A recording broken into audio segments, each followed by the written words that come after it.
കൈക്കൂലി കേസിൽ ഇഡിക്കെതിരായ വിജിലൻസ് കേസിന്റെ മുനയൊടിയുന്നു. പരാതിക്കാരനായ അനീഷ് ബാബുവിന്റെ മൊഴി വീണ്ടും രേഖപ്പെടുത്തും. നിരവധി തവണ മൊഴിയെടുത്തിട്ടും ഇഡി അസിസ്റ്റന്റ് ഡയറക്ടർ ശേഖർ കുമാറിനെതിരെ വ്യക്തമായ തെളിവ് നൽകാൻ പരാതിക്കാരന് കഴിഞ്ഞിട്ടില്ല. ഇഡി ഉദ്യോഗസ്ഥനെതിരെ ഇതുവരെ തെളിവുകൾ കണ്ടെത്താനായിട്ടില്ല എന്നാണ് വിജിലൻസ് എസ് എസ് ശശിധരൻ വ്യക്തമാക്കിയിരുന്നത്. ഇതിനിടെ ശേഖർ കുമാറിനെതിരെ ഇഡി വിജിലൻസും അന്വേഷണം ആരംഭിച്ചിട്ടുണ്ട്. ജിജീഷ് കരുണാകരൻ ചേരുന്ന വിവരങ്ങളുമായി. ജിജീഷ്, എന്താണ് ഈ അന്വേഷണം മുന്നോട്ട് പോകുമ്പോൾ മനസ്സിലാകുന്നത്? എന്തിനാണ് ഇപ്പോൾ വീണ്ടും മൊഴിയെടുക്കാനൊക്കെ ശ്രമം നടക്കുന്നത്?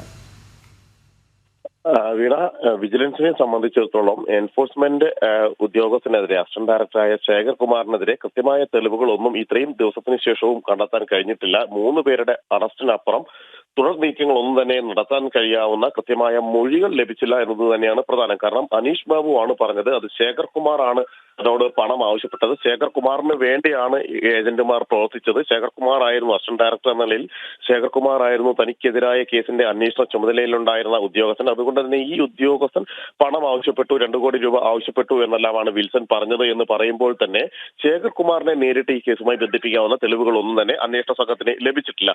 അതുകൊണ്ട് തന്നെയാണ് എൻഫോഴ്സ്മെന്റ് നിലവിൽ വിജിലൻസിനെ സംബന്ധിച്ചിടത്തോളം അത് വലിയൊരു തിരിച്ചടിയായി മാറിയിരിക്കുന്നത്. കാരണം തുടക്കത്തിൽ തന്നെ മാധ്യമപ്രവർത്തകരെ അടക്കം കണ്ടുകൊണ്ട് ഇ ഡി ഉദ്യോഗസ്ഥൻ കൂടി ഉൾപ്പെട്ട കേസാണ്. ഇ ഡിയിൽ നടക്കുന്ന ഇത്തരത്തിലുള്ള കൈക്കൂലി ഇടപാടുകൾ പുറത്തു കൊണ്ടുവരുന്ന ഒരു കേസാണ് എന്നെല്ലാം വാദിച്ചിരുന്ന വിജിലൻസിനെ സംബന്ധിച്ചിടത്തോളം തെളിവുകളുടെ അഭാവം വലിയ ഒരു തിരിച്ചടിയായിരിക്കുകയാണ്.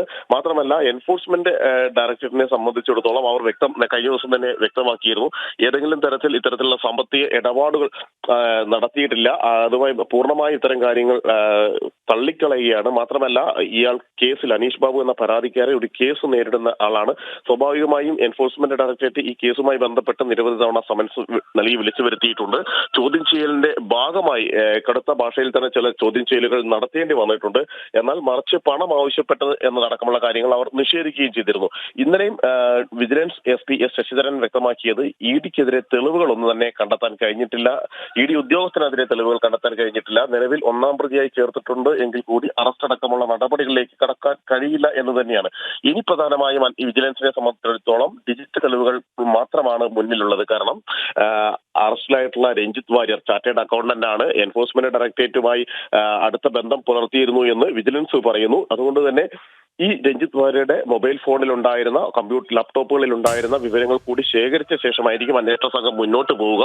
നിലവിൽ ഇതുമായി ബന്ധപ്പെട്ടുകൊണ്ട് സൈബർ ഫോറൻസിക് പരിശോധനയ്ക്ക് വേണ്ടി അയച്ചിരിക്കുകയാണ് രഞ്ജിത്തിന്റെ മൊബൈൽ ഫോൺ അടക്കമുള്ള ഡിജിറ്റൽ തെളിവുകൾ. ഇതിന്റെ ഒരു പരിശോധന പൂർത്തിയാക്കേണ്ടതുണ്ട്.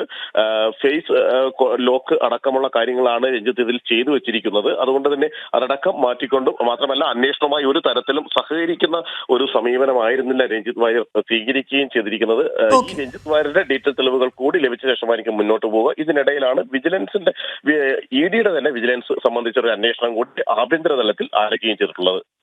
ഓക്കെ, ശരി ജിജീഷ്.